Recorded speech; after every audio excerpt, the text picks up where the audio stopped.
In the spring of 1939, as Europe trembled on the brink of war, a small Central European nation found itself standing at a crossroads that would forever change its destiny. Slovakia, newly carved out from the remnants of Czechoslovakia, was promised independence by Adolf Hitler himself, but at a price that would stain its history. When priest-turned-politician Joseph Tiso sat across from Hitler in March of that year, he was offered a chilling choice: accept a puppet state under German protection or see Slovakia divided among its neighbors. Within 24 hours, the deal was struck, and a nation's freedom was traded for survival. What followed was a complex story of collaboration, loyalty, and rebellion. Slovakia joined Germany's invasion of Poland, sent troops to the Eastern Front, and aided Nazi authorities in their persecution of Jewish citizens. Yet only a few years later, the same land would erupt in defiance the Slovak National Uprising of 1944, one of the most courageous yet overlooked acts of resistance in World War I. It was a revolt born from conscience, where soldiers, partisans, and ordinary people stood up to tyranny despite overwhelming odds. Today, we revisit this turning point in European history not to judge, but to understand the forces that drove a nation to both serve and resist one of history's darkest regimes. This is the story of how Slovakia became a reluctant pawn in Hitler's grand design, and how, against all expectations, its people rose to fight back. If you love deep, untold stories from history, the kind that challenge how we see the past, do not forget to like this video, share it with others who enjoy history, and subscribe to our channel for more stories that bring forgotten moments of World War I back to life. As the fires of war spread across Europe, the choices made by generals and politicians shaped not only the fate of nations, but the destiny of millions. While Slovakia's transformation into a client state reflected the power of coercion and fear, another battle was being waged far from its borders, a battle fought not with guns, but with maps, strategy, and the minds of those who sought to end the war once and for all. By 1943, the Allies had begun to taste victory. The North African campaign was over, Italy was crumbling, and the tide of war had shifted. Yet the question remained: where should the next strike fall? Many believed the Allies should attack through the Balkans or Greece, repeating what some thought had been a successful approach during the First World War. Winston Churchill himself favored what he famously called the soft underbelly of Europe, a thrust through southern Europe that would pierce into the heart of the continent. But others, especially the American generals and strategists, saw the flaw in this romantic vision. The Balkans were not soft, they were rugged, mountainous, and logistically impossible for an army that relied on vast numbers of vehicles, supplies, and men. Every valley would have been a natural fortress, every pass a trap. The very terrain that had defeated countless invaders before would have consumed Allied forces long before they reached Germany's borders. France, on the other hand, offered something no other front could: direct access to the heart of Western Europe and the chance to open a true second front against Hitler. The Germans were already bleeding on the Eastern Front, struggling to hold back the relentless advance of Soviet forces. By striking at France, the Allies could split the German army, forcing it to fight on two massive fronts and hastening the collapse of the Third Reich. This strategy was not only bold but symbolic. France, once occupied and humiliated, would become the pathway to liberation. Yet even this plan was fraught with peril. The Atlantic Wall, a chain of fortifications stretching from Norway to the Spanish border, was the most formidable defensive line ever built. Hitler believed that any invasion from the west would die on the beaches. But the Allied planners, drawing on their hard-earned lessons from North Africa and Sicily, knew that victory depended not only on force, but on deception, coordination, and unity. Thus, Operation Overlord, the D-Day invasion, was conceived as a colossal gamble that would decide the fate of the war in Europe. Behind the decision lay years of diplomatic tension and military debate. Churchill feared that by invading France, the Western Allies would simply pave the way for Soviet domination of Eastern Europe. Roosevelt and Eisenhower, however, believed that only a direct assault could bring the war to a decisive end. They argued that time was running out, every month of delay cost thousands of lives. Ultimately, it was the promise of unity that won the argument. The Allies would strike together, from the air, from the sea, and from the ground, in an operation unlike any before in human history. When dawn broke on June 6, 1944, and the beaches of Normandy erupted under fire, the reasoning behind years of strategic debate was put to the test. Soldiers from Britain, America, Canada, and dozens of other nations stormed the French coast in a coordinated display of courage and sacrifice. In that moment, the map makers' theories and the generals' disagreements gave way to the raw determination of those who fought. France had become the bridgehead of freedom, and the dream of a divided invasion through the Balkans faded into history. The decision to invade France was not simply about geography or logistics, it was about the will to unite against tyranny. It marked the point when the Allies truly became one force, striking together to reclaim a continent lost to darkness. And in that unity lay the key to victory, not just over the enemy on the battlefield, but over the divisions that had once threatened to tear the free world apart. Long before the Allies plotted the great invasion of France, history had already left its mark on the Balkans, shaping both the geography of war and the lessons of strategy. Many imagined that a strike through Greece or Bulgaria could mirror the successes of the First World War, a romantic notion that glossed over the formidable realities on the ground. In truth, the Macedonian front, where Bulgaria held firm against a multinational Allied force, had been one of the most expertly defended positions in Europe. The Bulgarians had transformed the natural ruggedness of their mountains and valleys into near impenetrable defenses. Blending logistics, local knowledge, and sheer determination in ways that would challenge any invading army. Their soldiers were not merely defending lines on a map. They were defending terrain that had been honed over decades of military experience, where every pass could be held, every river ford anticipated, and every ridge turned into a battlefield advantage. When the Second World War presented new opportunities, these lessons were still vivid. Strategic planners who dreamed of a Balkan invasion often underestimated the complexity of these mountains and the depth of fortifications, imagining that the failures of the enemy elsewhere would translate into easy victories. But the history of Bulgaria's resilience in the First World War told a different story. The Five Nations Army, composed of French, Serbian, British, Russian, and Greek troops, had struggled to make significant advances against Bulgarian positions, relying not only on numerical superiority but also on coordination across difficult terrain. Even when breakthroughs were achieved, they came at staggering cost and with delays that altered the broader campaigns elsewhere. The Macedonian front was never just a backdrop to global events. It had actively shaped them, holding back armies, delaying reinforcements, and forcing generals to reconsider every assumption about speed, maneuver, and supply lines. For the Allied strategists in 1943 and 1944, these historical realities could not be ignored. Any operation in the Balkans would have faced the same logistical nightmares, amplified by the technology and troop movements of the modern era. Roads were scarce, ports limited, and the ability to move tanks and artillery through mountain passes constrained by nature itself.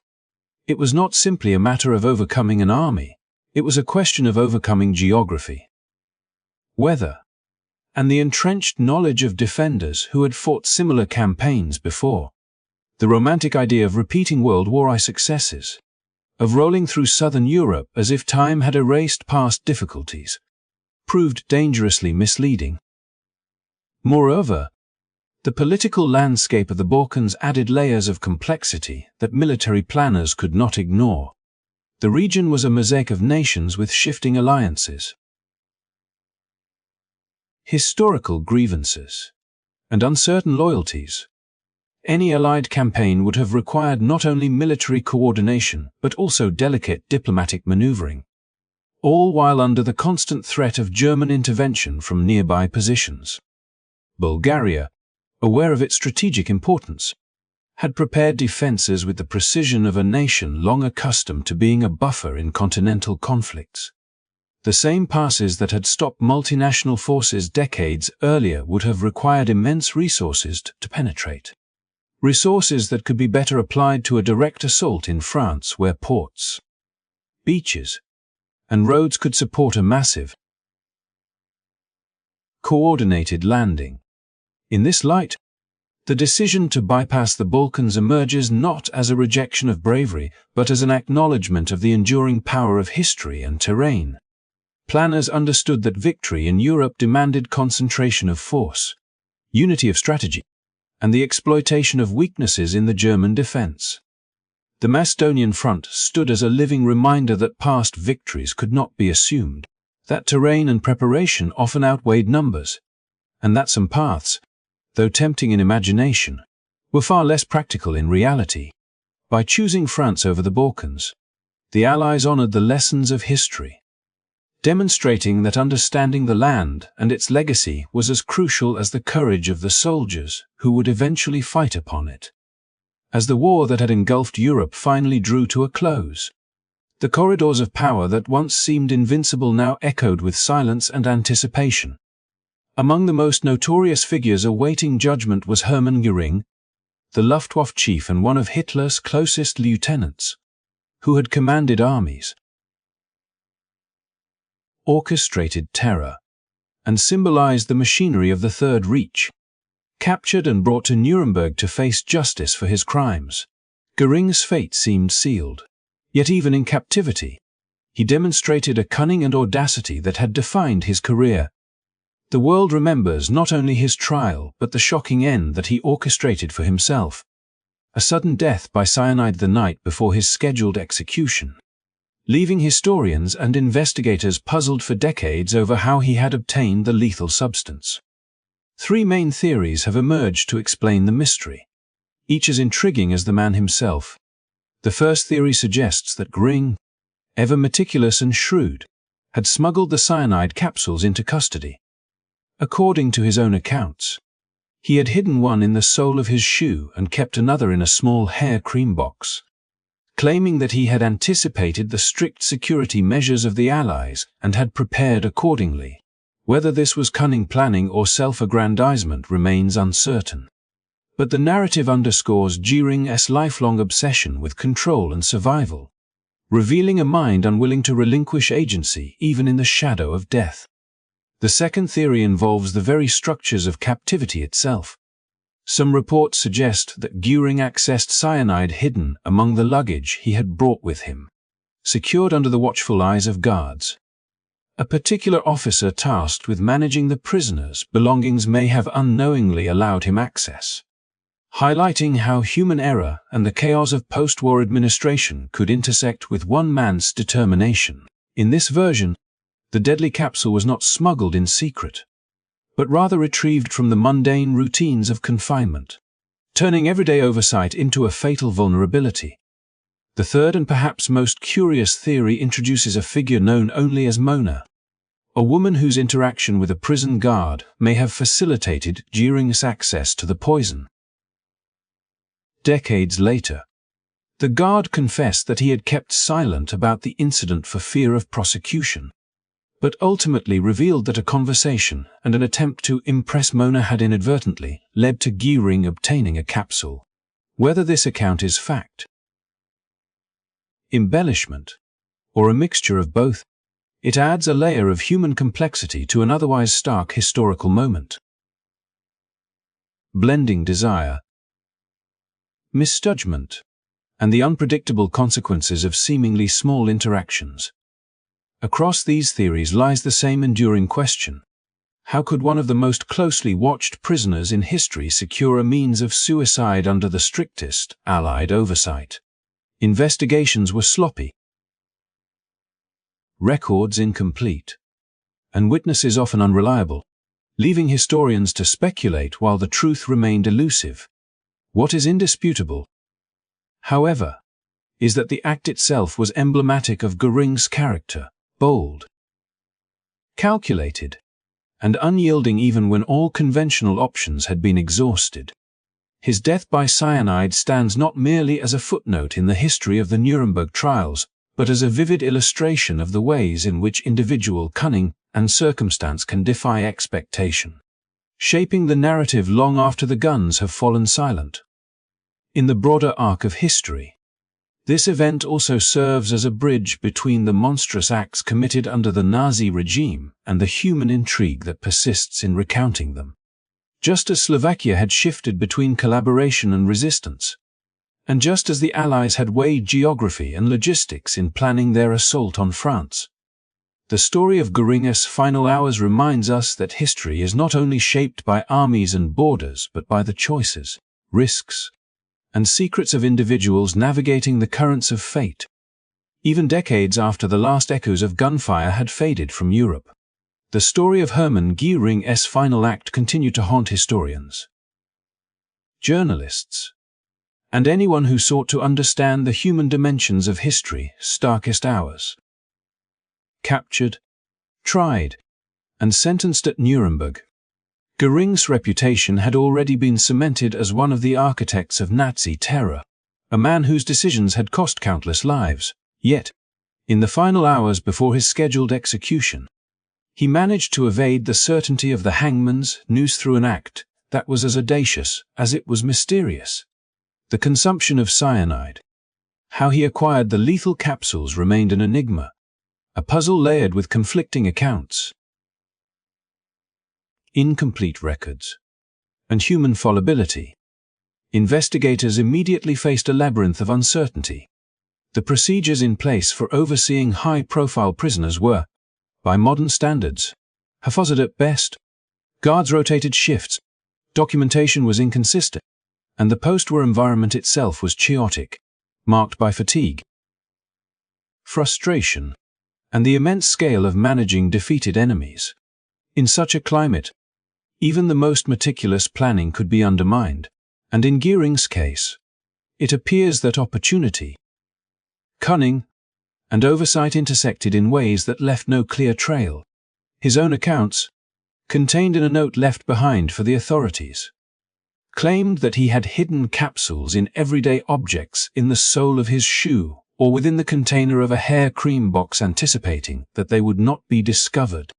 Yet these assertions, unverifiable and uncorroborated, only deepened the mystery rather than resolving it. Over the years, historians have pieced together competing theories, ranging from the practical to the almost cinematic. Some suggest that Göring retrieved a capsule from luggage stored under supervision, a small but critical lapse by the guards that transformed routine procedure into a fatal vulnerability. Others recount a more peculiar tale involving a prison guard, a woman named Mona, and a casual interaction that inadvertently facilitated access to poison. Each theory adds color and intrigue, yet none can be definitively proven. The gaps in the record's missing logs, inconsistent witness statements, and the sheer disarray of post-war administration leave a void in which speculation thrives. It is a mystery framed not by absence but by the abundance of conflicting evidence, a riddle that continues to challenge researchers and captivate the imagination.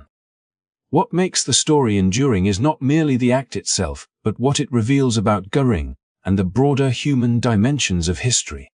Even when surrounded by the mechanisms of justice, facing the consequences of his crimes, he exercised agency in one final, decisive moment. It is a stark reminder that individuals, even those constrained by circumstance, can alter events in ways that ripple far beyond their immediate context. The cyanide capsule was more than a tool of escape. It was a symbol of control, defiance, and the interplay of preparation and chance that defines human action. In linking this episode to the wider tapestry of history, Göring's suicide resonates alongside the stories of nations and armies making calculated choices under pressure. Just as the Allies weighed geography, logistics, and historical precedent in deciding to invade France, and as Slovakia's people faced the tension between collaboration and resistance. The tale of the cyanide capsules highlights the unpredictable impact of individual decisions. History is often narrated through the movements of armies and the decrees of governments, yet it is also shaped by the subtler currents of secrecy, ingenuity, and human foibles. In this way, Göring's last act remains more than a footnote. It is a compelling intersection of planning, chance, and mystery, ensuring that the story will continue to intrigue, provoke debate, and illuminate the complexities of the human experience within the broader sweep of world events. As we reach the closing chapters of this story, it becomes clear that the lessons of strategy, human decision, and the unpredictable consequences of war stretch far beyond the borders of Europe and the corridors of Nuremberg. While the tales of Slovakia's uneasy collaboration, the meticulous planning of D-Day, and the mysterious circumstances of Hermann Göring's final hours illustrate the complex interplay of geography, politics, and personal agency, the story of World War I is incomplete without understanding the vast theater of the seas. The German and Japanese approaches to naval warfare offer a fascinating contrast that underscores how doctrine, priorities, and strategic vision can determine the fate of nations. Germany, recognizing the vital importance of Britain's maritime supply lines, devoted considerable resources to commerce raiding with its U-boats, aiming to isolate the island nation and weaken its ability to continue fighting. Every merchant ship sunk brought the Allies closer to the brink, forcing them to devote massive effort to convoy systems, anti-submarine warfare, and naval coordination across the Atlantic. This strategy, while not decisive on its own, demonstrates the power of targeted, calculated disruption, where even a smaller force, when applied correctly, can create strategic reverberations far beyond its size. In contrast, Japan's approach was shaped by a very different set of priorities. The Imperial Japanese Navy placed faith in decisive fleet battles, believing that victory in one monumental engagement, like the one they hoped to achieve at Midway or elsewhere in the Pacific, would secure dominance. Submarines, while available, were subordinated to this doctrine, employed primarily against warships rather than merchant fleets, and thus failed to exert the kind of systemic pressure that Germany's U-boats applied in Europe. This doctrinal choice, while logical from Japan's perspective, limited flexibility and ultimately contributed to the strategic disadvantages that hastened Japan's defeat as the war progressed. Viewed together, these examples reveal a common thread. The outcomes of war are never dictated solely by numbers, technology, or even bravery, but by how well strategy aligns with the realities of geography, resources,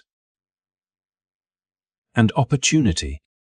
Slovakia's complex path between collaboration and resistance demonstrates the difficulty of balancing autonomy with survival.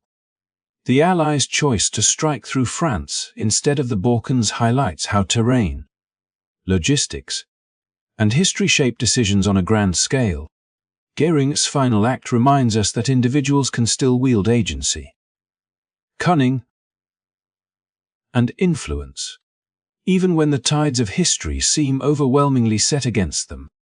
And the contrast between German and Japanese naval strategies underscores how doctrinal choices, however well-intentioned, can determine the fate of entire nations when circumstances shift.